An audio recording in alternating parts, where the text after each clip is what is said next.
아마 저희가 사권 2 시판할 차례이죠. 그죠?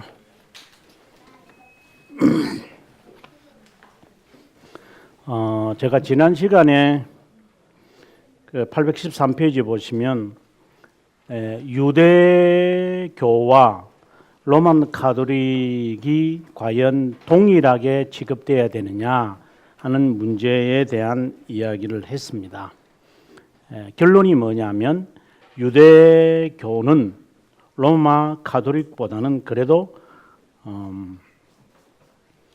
거짓 교회는 아니다 이 말이죠. 그래서 선지자들이 분리하지도 않았고 따로 교회를 만들지도 않았다. 하지만 로만 가톨릭은 교회가 아니다라고 하는 측면이었습니다. 그 이유 가운데서 여기 보면 815페이지에 잘 나타나 있는데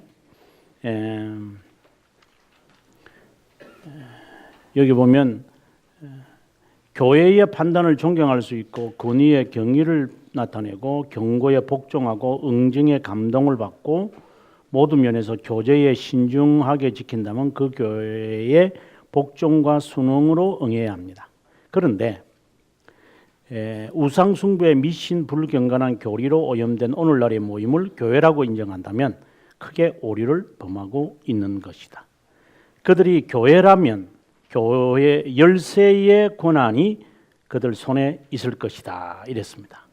열쇠, 여기 좀 밑줄을 좀 그어주시고 열쇠는 두 가지로 나타나죠. 하나는 말씀 선포와 기강인데 특별히 여기서 말씀의 권한을 이야기합니다. 말씀의 사역 대신 불경건한 학교와 각종 오류들을 행한다면 교회가 아니다 이렇게 말을 하는 거죠. 그래서 로만 가톨릭은 교회가 아니다. 그러나 유대교는 그렇지 않다.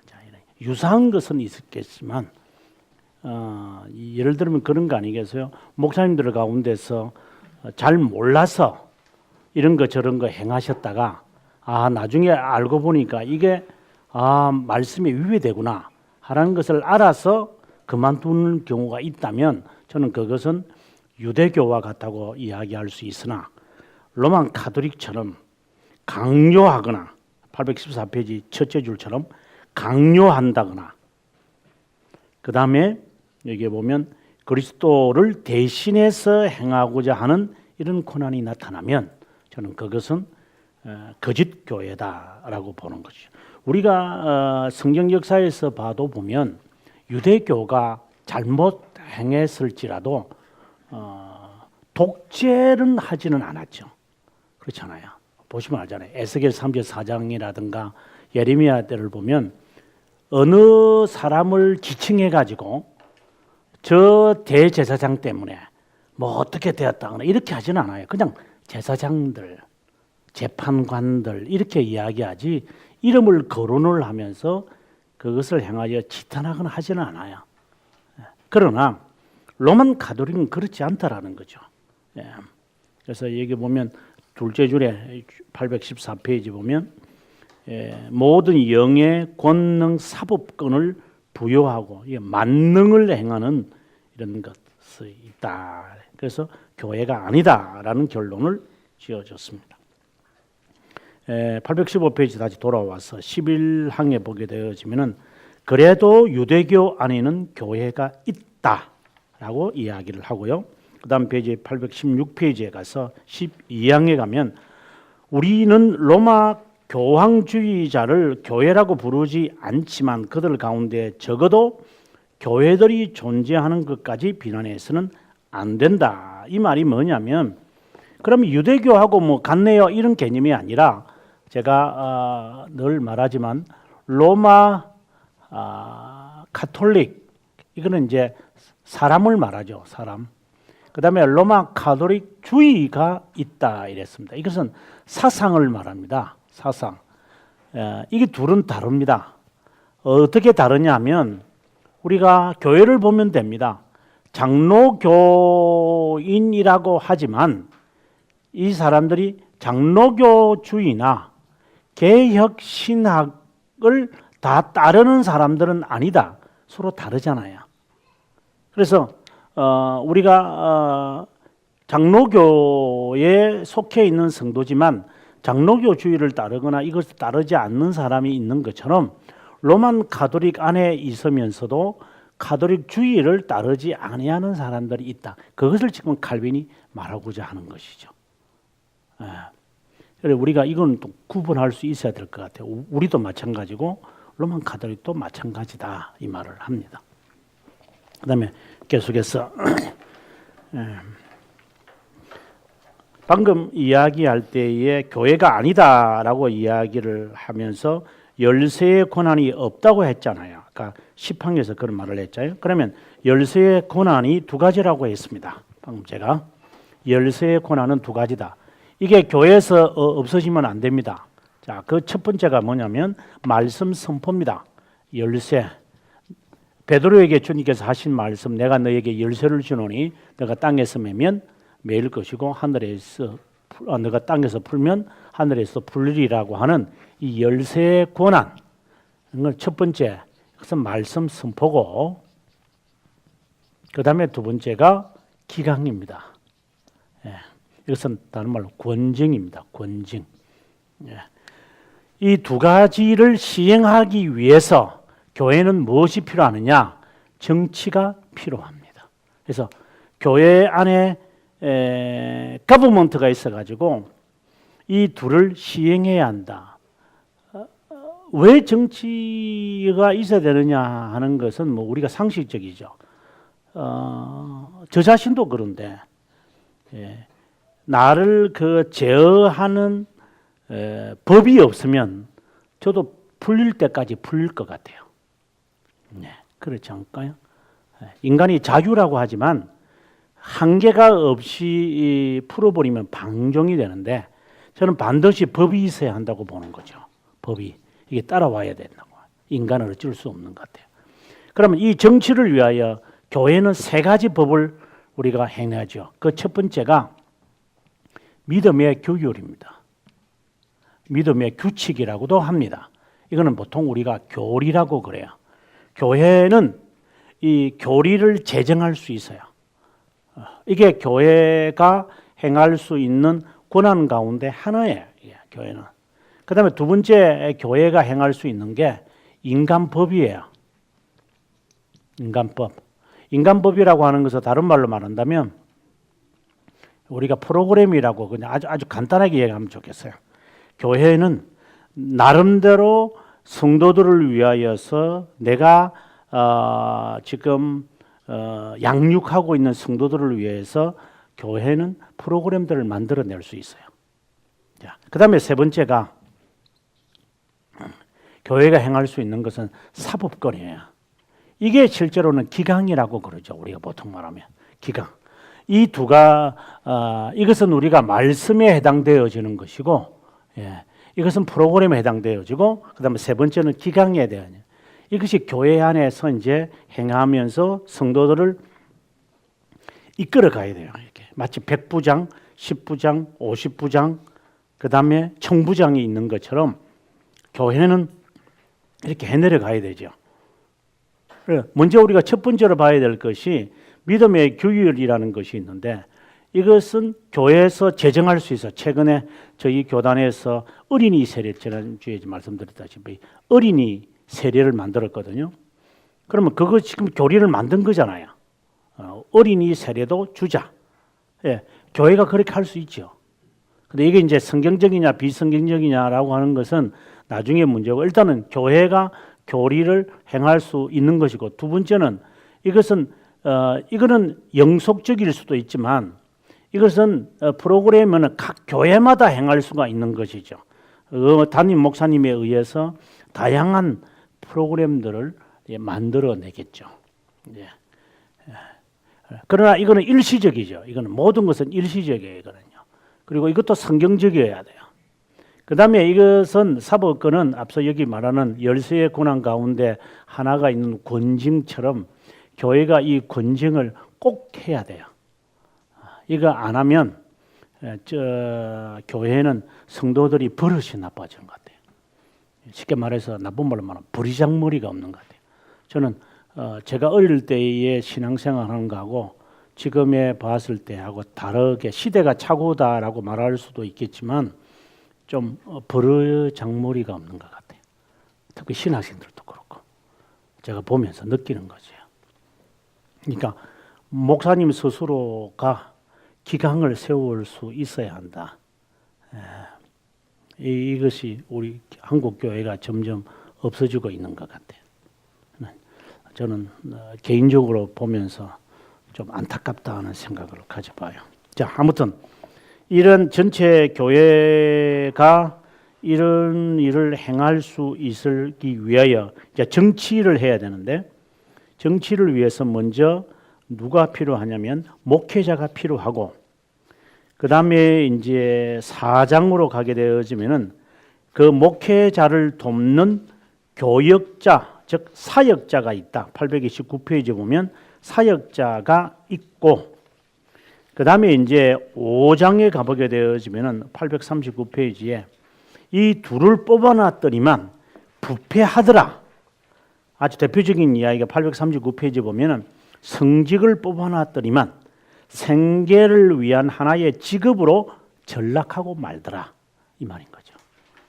하나님의 사자며 메신저라고 해놨더니만 결국은 이게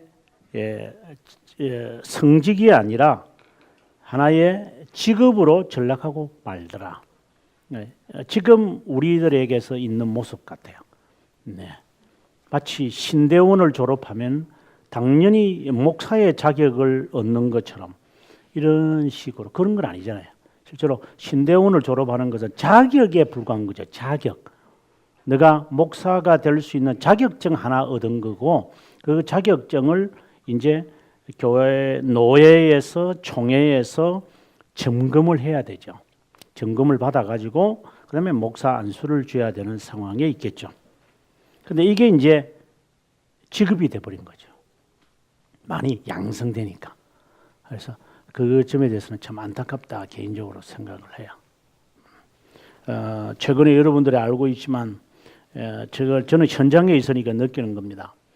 지금 저희 학교도 이제 내년도에 우리가 본래 90명인데 지금 7명 이번에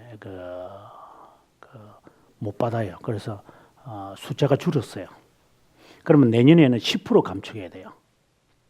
그다음에 3년 때는 2020년 되면은 30%가 없어져야 돼요.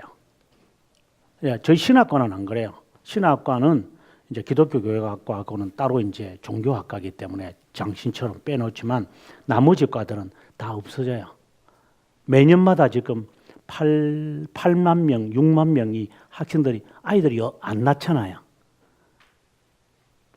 지금 시간 강사법이라는 게 통과되었어요. 여러분들은 잘 못 느끼시죠? 시간 강사법이 이게 등장되면서 과거에는 그래도 박사학위가 있는 사람들이 학교 가서 1시간이라도 가르치지만 이제는 못 가르쳐요. 한 사람에게 방학 때라도 돈을 줘야 되고 그 다음에 이 한 사람에게 2 강좌 이상은 맡겨라. 그리고 3년 동안은 유지시켜라. 이러니까 그러면은 거기에 줄에 서지 않은 사람들은 엄청난 수가 많은 거예요. 이렇게 할 수밖에 없는 게 아까 말씀드린 대로 학생들의 수가 자꾸 줄어지는 거예요. 이 미래에 대해서 전혀 지금 우리가 못 느끼고 있거든요. 앞으로 저 큰 대형 교회를 빼고 보통 교회들 빚내 가지고 교회당 지은 사람들은 교회 유지 못해요. 전혀 유지 못할 거예요. 저나 여기면 저와 나이 비슷하신 분들은 우리 이래 살다가 2050년 되기 전에 우리는 다 죽을 거잖아요. 그래 우린 죽으면 돼요. 근데 그 다음에 사는 지금 30대, 40대 목회자들이 어떻게 살까? 저는 걱정스러운 거예요. 애들이 없는데. 옥스퍼드 대학교 교수들이 했던 말이에요. 이 세계 각국 가운데서 가장 몰락하기 1순위 대한민국이다. 왜? 아이들을 안 낳기 때문에. 이런 정책을 만들어 놓은 장본인들이 누군가요? 정치인들이 만들어 놓은 건데 예, 아무튼 뭐 그런 뭐 우리가 말할 필요가 없고 지금 미래는 암담해요. 뭐 이건 대학만이 아니에요. 앞으로 교회도 마찬가지일 거예요. 지금 급감합니다. 그래서 인구 이게 도태가 아니고 인구 절벽이라 그러더라. 요즘은 어느 학자들은 인구 갑자기 툭 떨어져 버리니까 저는 베이비 붐의 시대니까 우리 때는 우리 때하고 지금은 근 수십만 명이 차이가 날 정도잖아요. 우리 때는 학력고사 시험 칠 때 우리는 80만 명이래서요. 지금은 40만 명 정도밖에 안 돼요. 여러분 너무 시대가 다른 거예요. 아직도 그 망상 속에 빠지고 있는 것 같아요. 지금 60대, 50대 후반에 있는 목회자들이 뭐 사람들 정도 뭐 이 시대를 아직도 모르는 정말 답답한 사람들. 앞으로 이 시대는 무섭게 어려우게 될 거예요. 교회가 저거 다 채운다고요. 말도 안 되는 소리를 하고 10년만 가보십시오. 지금 10대 애들이 20대 돼 버리는데 20대 애들이 어떻게 생활할 것 같아요? 인구는 없는데. 그래서 이런 전체를 바라보면서 좀 구안을 해야 되는데 정말 답답하다는 생각을 가져보는 것 같아요. 저는 한편으로 보면 하나님께 감사한 게 이러기 때문에 이제 우리 후배들을 잘 양육을 해야 되겠다는 생각을 가져보는 거죠. 그러니까 신학교는 수를 이번에도 저희 학교가 1.1 작년에가 1.2대 1이었고 이번에 1.1 정도 됐어요. 아마 내년 되면은 아마 이게 줄 서면 다 들어갈 것 같아요. 이게 숫자 줄여야 되죠 우리 학교에. 아직도 그 망상 속에 빠지는 것 같아요. 왜냐하면 신대원에 있는 분들은 우리는 대학에 있다 보니까 바로 아이들이 바로 올라오는 애들이다 보니까 수가 줄어지는 걸 우리는 느끼거든요. 근데 이 신대원에 있는 대학에서 한 번도 활동 안 해본 교수들은 아직까지 이게 망상 속에 빠진 것 같아요. 과거에 뭐 어떻게 과거는 과거고 오늘이다 오늘 아이들이 없어요. 이제 이런 속에서 성직자들은 자신의 모습을 찾아가는 일에 나는 바로 써야 되지 않나 그런 의미에서 여기에 사고는 5장에 나오는 부패한 교회 성직자들이 타락해 가는 모습 우리 한번 보고자 하고요. 그 다음에 6장에 가서 한번 봅시다. 850페이지 지상권, 교회 지상주의죠. 쉽게 말하면 교회 지상주의. 특별히 651페이지 밑에서 셋째 줄에 보시면 청사라고 그래요. 청사. 그래서 교황청 이렇게 하잖아요. 로마 교황청. 교회가 아니라 청사를 만들었다. 이렇게 봅니다. 그 다음에 이제 넘어가서 7항에 가서 페이지가 859페이지 교황제도 이걸 통해서 이제 우리가 3장 4장에 나오는 목회자와 사역자들이 타락해 가는 모습을 우리가 보게 될 것이다 라고 봅니다. 자, 다시 우리가 앞으로 돌아옵니다. 4권 3장의 목회자 여기 보시면 밑에서 넷째 줄에 교회 사역자 선출은 매우 중요하다. 그 과정 절차가 항상 합법적이어야 하고 성경적이어야 한다. 자, 그러면 한번 보도록 합시다. 다음 페이지 넘어가서 하나님은 인간 사역자를 사용하신다. 이건 왜 그러는가? 우리가 1권 7장에 보게 되지만 섭리를 17장 그 1항에서 칼빈이 이런 말을 하잖아요. 하나님은 섭리하실 때 세 가지로 섭리하시는데 첫 번째는 하나님의 섭리를 항상 과거를 통하여 오늘을 바라보도록 하셨다. 이게 하나님의 섭리 가운데 하나다. 그다음에 두 번째는 하나님은 수단을 사용하시지만 수단 없이도 하나님이 사용하신다. 수단에 하나님은 종속되지 않는다. 그다음에 이제 세 번째가 하나님은 항상 교회를 더 우선순위 하신다. 자, 이런 이야기를 했는데 그 중에서 여기서 지금 하는 말은 하나님이 항상 일반적인 경우에는 인간 사역자를 사용하신다라고 되어 있습니다.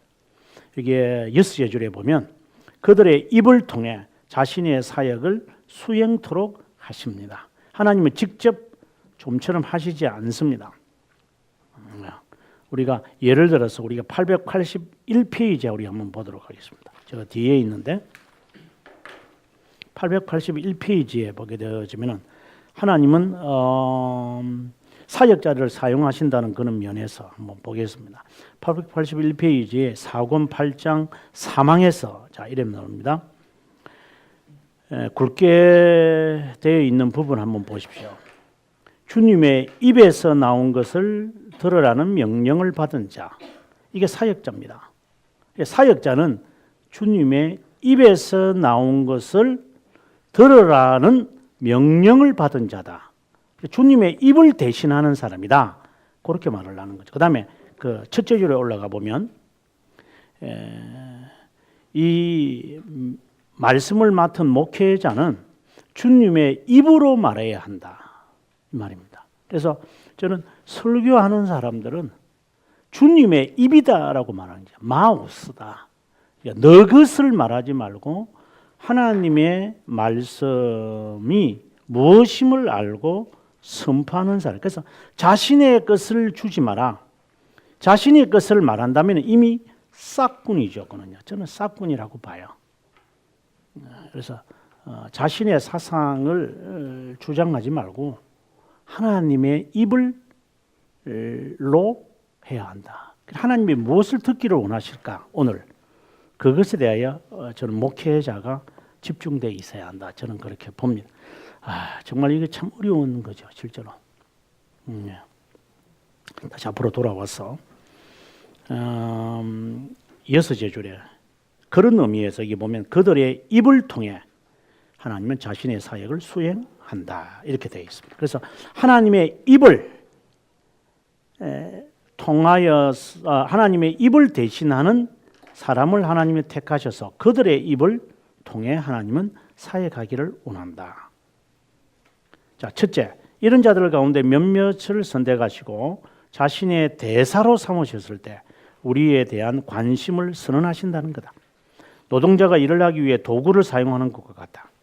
하나님은 도구나 어떤 도움 없이도 행하실 수 있으시지만 그들을 수단으로 사용하셔서 행하시고자 하신다.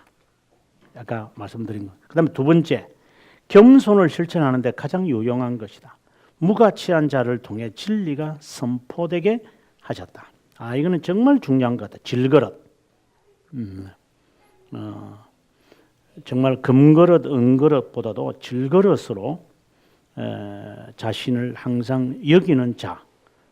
그 다음에 세 번째, 인간이 이런 유대로 묶여 있는 것보다 더 적절하게 사랑하고 양육을 받게 하는 것이 중요한 의미이다.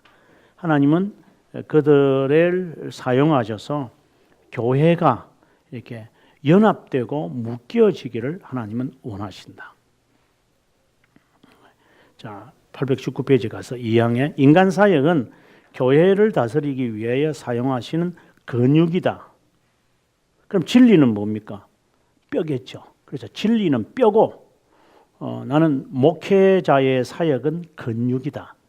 그래서 어떤 사람은 근육이 막 나오니까 자랑하는 사람들이 있겠죠. 그렇죠? 보통 남자들 보면은 근육 자랑하고 여성들도 요즘 보면 팬티만 입고 나와가지고 머슬리야 이래가지고 자랑하는 거. 껍데기 자랑하는 사람들. 그래서 교회를 자랑하는 사람들이 많이 있겠죠.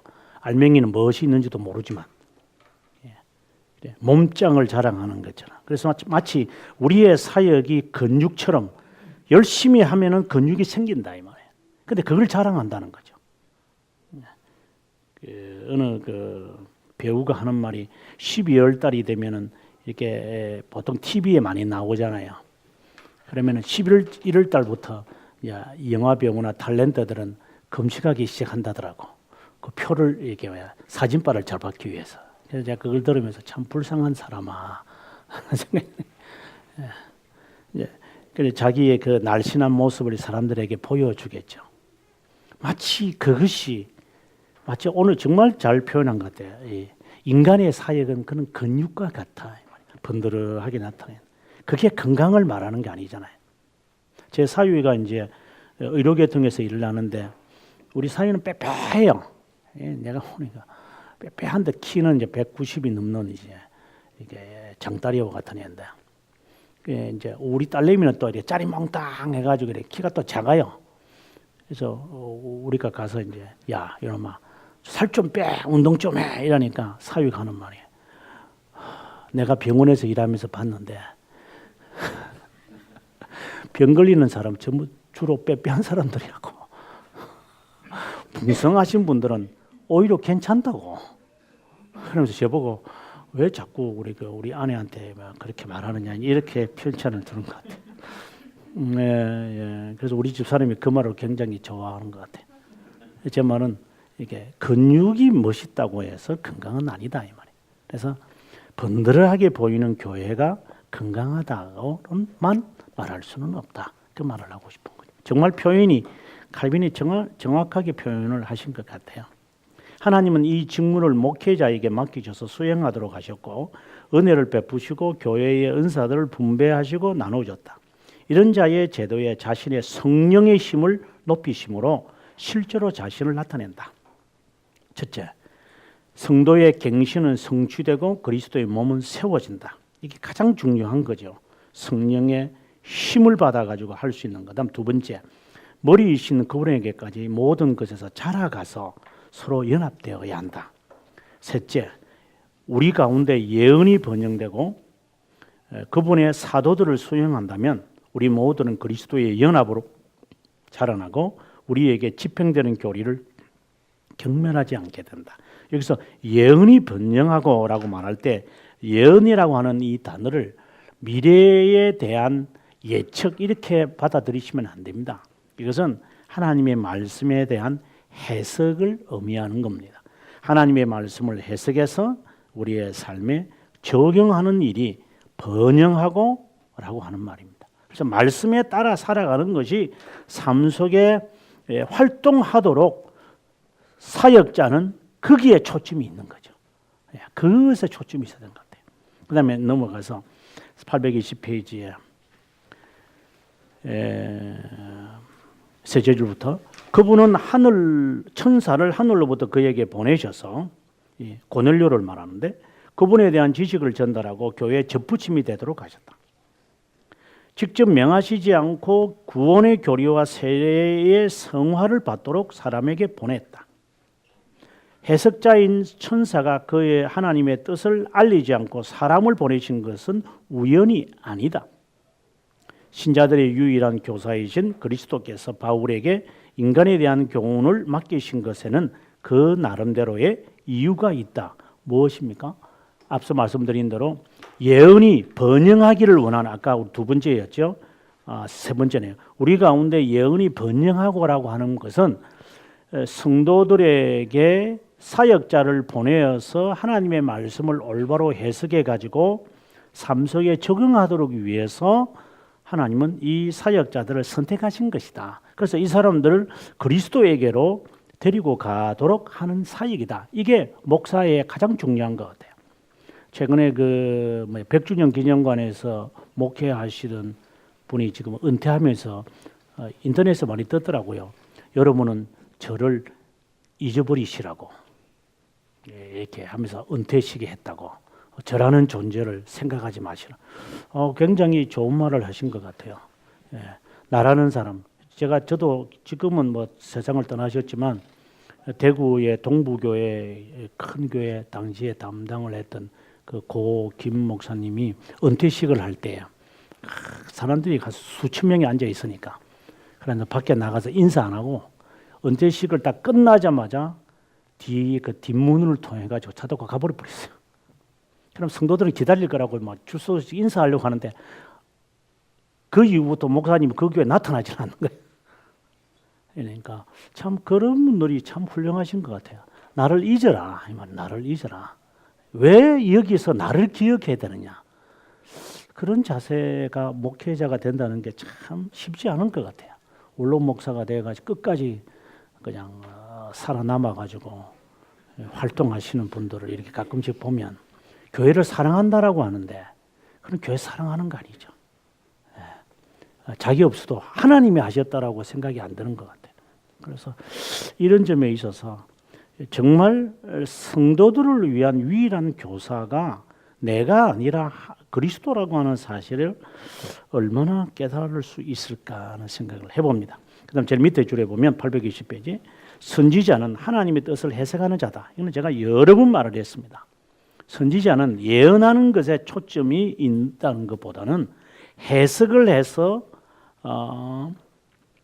삶에 적용하는, 그래서 선지자는 여기 보면 791 밑에 각주에 보면 2권 7장 1항 310페이지인데 여기 보면 선지자는 율법의 참된 의미를 해석하는 자다. 그래서 목사님들이 선지자라고 한다면은 성경을 올바로 해석하는 것이다. 그다음에 좀 더 내려가면 목회자 교사 없이 교회는 유지될 수 없다. 아주 중요한 이야기를 합니다. 두 직책의 차이점은 교사는 기강의 책임을 갖게 있다기보다는 성도들 간의 전적이고 순전한 교리를 유지하도록 하기 위해 성경적 해석의 책임을 맡고 있는 사람이다. 네, 교사. 주일학교 교사를 말하는 건 아닙니다. 이것은 지금의 신학자들, 그래서 이런 사람들을 보통 이제 여기서 박사라고도 칼빈 선생님은 독터라고 이야기를 하기도 했고, 보통은 이제 신학자를 디바인즈라고 하기도 합니다. 이거 신학자입니다. 예, 그래서 이 사람들 자장 교사죠. 마치 지금의 신학교 교수들처럼 공부한 사람들은 순전한 교리가 교회에 보존되도록 이 사람들은 수고해야 돼요. 예. 그러나 목회자들은 현장에서 뛰는 것이기 때문에 그렇지 못하니까 지속적으로 이 독트와 디바인저들은 제공해 줘야 돼요.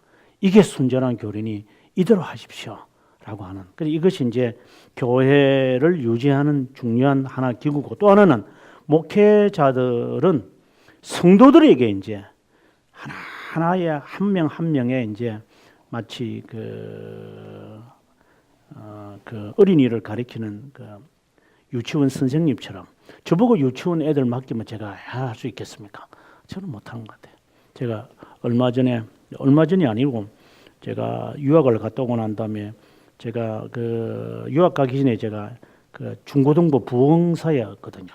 막 돌아다니며 좋은 거. 근데 그것을 아는 친구들이 저보고 왔으니 우리 중고등부 부흥 좀 인도하라고. 저도 뭐 아주 간단하게 중고등부 뭐 늘 했던 건데 뭐 까짓것 하고 갔더만은 아니 판세가 전혀 달라.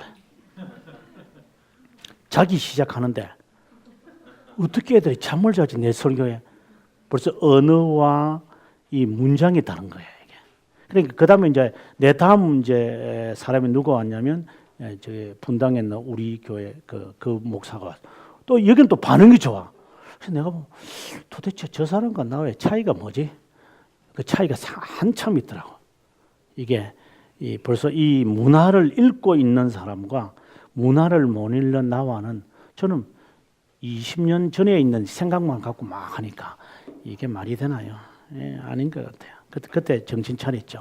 나는 다시는 중고등부 집회에 가지 않는다 이런 생각을 했어요. 근데 제 위치를 제가 이제 찾아간 적이 있습니다만은 여기에 목회자와 그다음에 교사는 교회를 유지하는데 꼭 필요하다는 생각을 합니다.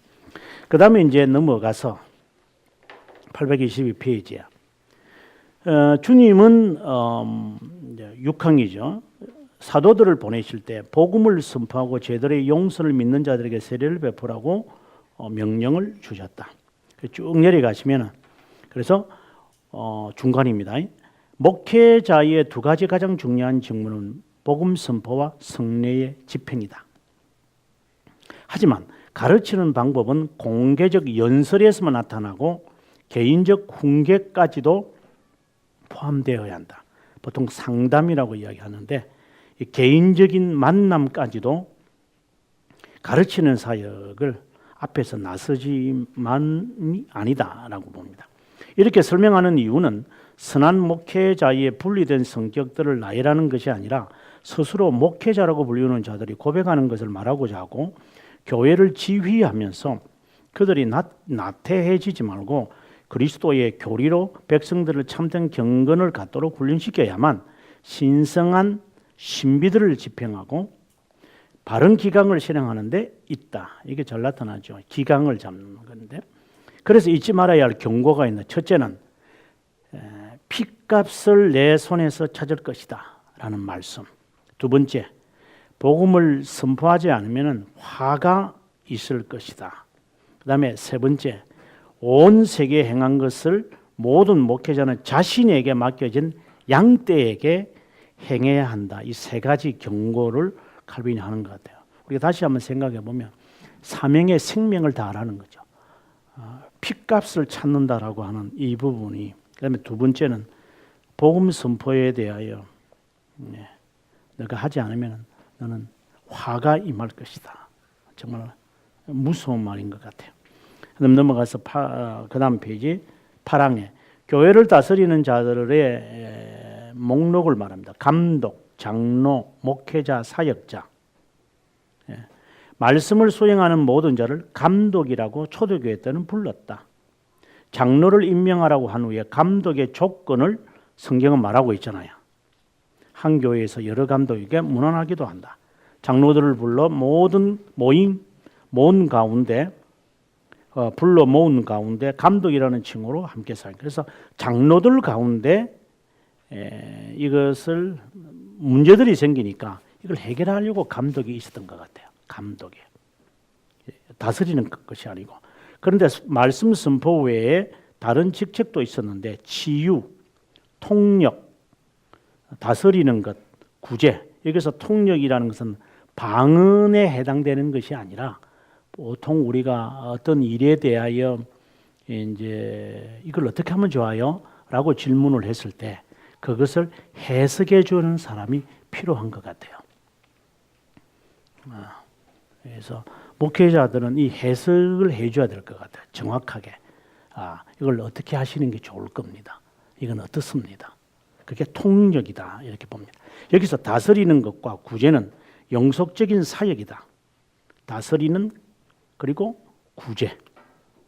다스리는 사역은 장로들의 사역으로 감독들과 더불어 도덕적 책망과 기강의 실천의 책임을 맡고 있다. 각 교회는 처음부터 위원회를 두고 경건하고 위험 있고 거룩한 자를 선택하여 오류를 소정하기 위해 사법권, 아까 사법권을 기강이라고 했습니다만은 성도들을 보호하기 위해서 교회는 기강을 사법을 행해야 됩니다. 최근에 저희 학교에 좀 안 좋은 일이 하나 생겼습니다. 그래서 어제 이제 모여서 집행을 하게 되어지는데 우리 신학과 학생 가운데 뭐 좋지 못한 이야기를 제가 말씀드릴 수는 없고 그래서 이걸 어떻게 처리할 거냐고 이제 교수 이제 징계위원회가 모였어요. 그래서 제가 이 말을 했죠. 일벌백계입니다. 최고의 형을 내려야 됩니다. 그렇죠. 앞으로 이런 일이 다시 학교에 생기면 언제든지 가차없이 이 아이를 그렇게 처단해야 됩니다. 이유가 없습니다. 어떻게 신학교에서 이렇게 불행한 일들이 자행할 수가 있는가? 그렇게 해서 그러니까 제가 그래 버리니까 신학과 책임자 그래 보니까 다른 분들은 어떻게 보면은 좀 일반 신자들이잖아요. 그렇게 하시죠. 그래가지고 만장일치로 그냥 결정을 해버렸습니다만은 물론 너무 과하게 하지 않았나는 생각을 해봅니다. 하지만 너무 기강이 신학과 학생들이 해이해지고 있는 것 같아요. 그래서 좀 기강을 좀 그렇게 또 조심해야죠. 또 갑작스럽게 저분은 뭐 저렇게 세게 하느라고 또 반발할까 봐서 그래서 한편으로는 치유, 한편으로는 도시락을 사주면서 이렇게 지금 두 개를 하는데 이게 아주 힘든 것 같아요. 이거 아무튼 이게 기강을 학교에 세워야 된다. 그 다음에 두 번째 중요한 것이 구제라고 그랬잖아요. 셋째 줄에요. 그래서 집사는 이 구제를 담당했다. 집사도 두 종류가 있다. 하나는 배분하는 일, 하나는 가난하고 병든 자를 보호하는 일. 여기서 말하는 집사는 현재 한국 교회를 본다면 권사님들, 서리 집사님들, 안수 집사님들을 다 포함하고 있는 것 같아요. 여기 보면 넷째 줄에 여성들이 맡은 것은 구제였다. 네, 그래서 여성들이 이런 일을 잘 하시니까 그래서 여성도들이 이제 교회에 구제하는 일에 최선을 다할 수 있도록 해야 된다. 그 다음에 이제 중요한 게 뭐냐면은 자, 그럼 이런 사람들을 어떻게 뽑을 것인가? 네 가지 조건을 이야기합니다.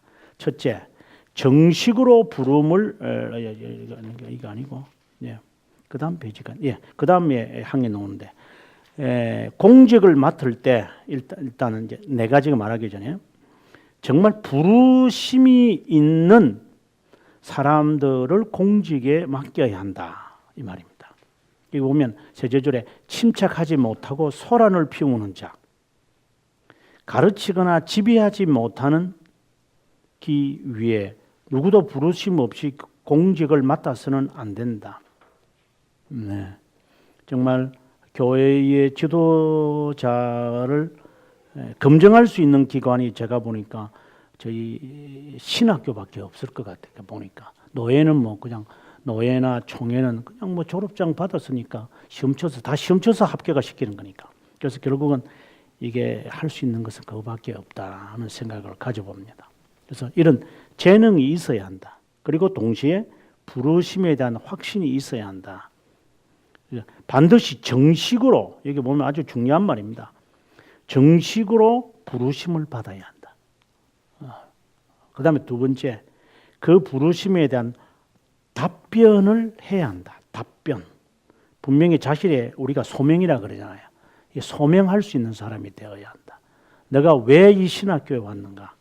라고 하는 것에 대한. 그래서 이것을 고려하기 위해서 네 가지로 점검한다. 첫째, 어떤 종류의 목회자를 뽑을 것인가?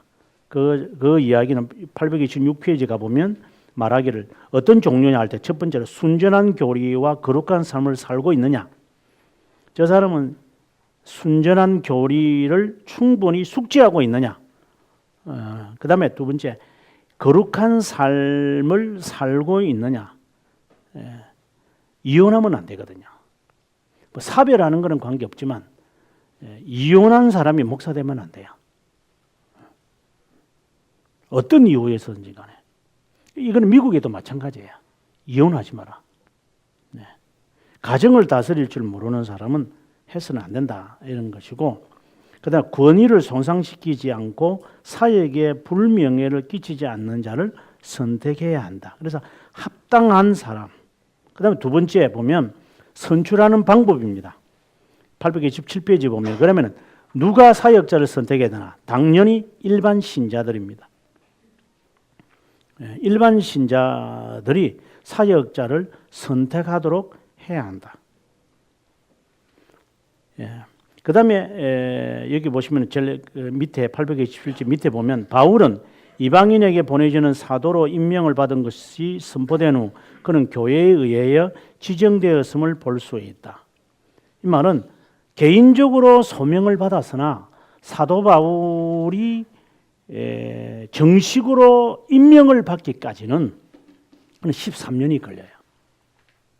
이거는 아주 중요하다고 저는 봐요. 검증을 해야 되니까 그가 충분히 교회에 알려져서 저 바울은 사울이 아니다. 많은 경험을 겪고 난 다음에 그 다음에 안디옥 교회에서 부름을 받는 이런 것이잖아요. 이제 그렇게 되어져야 한다. 이 말을 지금 하는 거예요. 그 다음에 세 번째, 임명하는 자는 도대체 누구냐라고 말할 때 여기 보면 모든 성도, 여기 보면 828페이지에 보면 모든 성도 전 교회에 의해 선출되어야 한다. 저는 이 점이 굉장히 안타까워요. 실제로 이거는 목회자를 두고도 저는 보기보다는 일반 사람들 그 직분자 뽑을 때, 그래서 제가 저희 교회 이번에 이제 직분자를 뽑거든요. 뭐 우리 성도는 얼마 없어도 직분자 뽑기 위해서 그랬어요. 교회 앞에. 한 명밖에 쓰지 못한다 종이에. 본래 장로교가 그래요. 한 명 딱 써요. 그 섬을 딱 몇 명 뽑는다라고도 알려줘서는 안 되죠. 무슨 직분자를 선출하는데 몇 명하고 캔디데이트 뽑고 그런 게 어디 있어요. 그것은 이미 자체가 그 직분자를 뽑는데 이미 벌써 이것은 잘못된 것을 말하는 거예요. 한 사람 딱 써요. 그 한 사람 썼는데 그게 3분의 2가 넘더라. 그러면 그 사람이 되는 거예요. 장로가 되고 권사가 되는 거예요. 근데 지금 그렇지 않잖아요. 이러니 이게 이제 부패하게 되는 거예요. 교회가 있는 모습 그대로 하면 돼요. 그래서 모든 사람들이 저 사람만큼은 돼야 됩니다. 이래서 한 사람을 썼는데 어떻게 마음이 그렇게 하나 되어 가지고 그렇게 몰표를 다 받을 수 있는가? 저 사람이 돼야 돼. 이게 제가 볼 때는 정상적인 교회고, 그렇지 않고 몇 명을 뽑으세요. 그것도 1차 안 되면 2차 다 밑에서 다 빼보고 3차 안 되면 3차 또 안 되면 또 몇 달 있다가 또 한 번 더 하고 막 이런 것은 세상 국회의원들 뽑아내는 것과 다를 바가 뭐가 있는가? 그래서 지금 이런 지금 순수한 모습에서 이제 우리가 아까 봅니다만은 이제 오왕에 되어 지금 부패한 교회가 돼요. 이게 이런 제도들이 자꾸 부패해져 가는 거예요. 안 뽑히면은 그 다음에는 우리가 뭘 어떻게 돼요? 교회 정치에서는 총회까지 기다려야 돼요. 그 1년 기다려야 돼요. 한 사람은 뽑아야, 한 사람이든 두 사람은 뽑아야 되는데 어떻게 하면 좋을지 모르겠다고. 그래서 30명이 넘어갈 때쯤 되면 이제 교회는 권사나 안수집사를 뽑으려고 해야 되죠. 30명 늘 때마다 해야 되니까 세례교인. 그래가지고 무기명으로 해가지고 한 사람만 콕 쓰셔서 3분의 2가 되는 신실한 사람, 정말 존경받는 사람, 가정에서나 사회에서나 인정을 받는 사람, 이런 사람, 낯선 사람, 인기 있는 사람, 돈 있는 사람 아니고 정말 저 사람이 돼야 돼 라고 하는 사람들을 이렇게 뽑아가야 된다. 그게 지금 사도 칼빈이 말하고 싶은 그것이고, 마지막으로 임명식이 있는데 이것은 안수입니다. 828페이지 보면 안수가 유일한 방법이에요. 그래서 지금도 보면 안수하잖아요. 이제 보통 권사님들이 안수를 안 하잖아요. 보통 그거는 뭐 우리 법에서 그렇게 말해버리니까 어쩔 수 없지만, 저는 개인적으로 여성이 장로가 돼야 한다고 한다는 생각은 저도 갖고 있어요. 만약에 그랬다가는 우리 교단에서 탈퇴해야 되니까 제가 그것까지는 내가 급진적으로 못하고 마음은 그런 것 같아요. 왜 여성은 안수집사 안 되고 여성은 장로가 되지 말아야 하나? 이런 우리 교단은 앞으로 한 1세기 정도 지나면 제자리 돌아올 것 같은 생각이 드는데, 개인적으로는 저는 여성 또 목사님이나 그리고 권사라는 이름 빼버리고 그냥 장로, 정말 좋은 것 같아요. 장로, 그 다음에 안수집사까지도 존경받는 분들이 되어진다면 좋다 하는 이야기입니다. 아무튼 이것이 순전한 모습에서 초대교회가 행했던 거고, 이제 다음 시간에는 사권 4장에서 이제 사역자, 보통 부교역자라 그러는데 이 부교역자에 관하여 우리가 한번 살펴보도록 하겠습니다. 한번 기도하겠습니다. 하나님, 참된 교회의 모습을 칼빈의 글을 통하여 저희들이 살펴봅니다. 현재까지는 참 멀다고 느껴집니다. 참 우리가 많이 떠났구나. 너무 멀리 떨어져 왔구나. 마치 무인도에 사는 것처럼 대륙에서 너무나도 멀리 떨어져 나온 것 같아서 본래의 교회의 모습으로 돌아가기 위하여 역사를 더듬어 보고, 또한 이것에 대하여 애절하게 외쳤던 신앙의 선배의 글을 읽으면서 오늘 나의 모습이 너무나도 흐트러져 있고 너무나도 왜곡된 일그러져 있는 모습을 바라봅니다. 하나님, 좀 더 완전할 수는 없지만 좀 더 말씀에 가깝게, 진리에 가깝게 저희들이 다가갈 수 있도록 은혜를 베풀어 주시며, 저희들에게 때마다 일마다 감동 감화시키시기를 주님께 간곡히 바라오며 예수 그리스도의 이름으로 기도합니다. 아멘.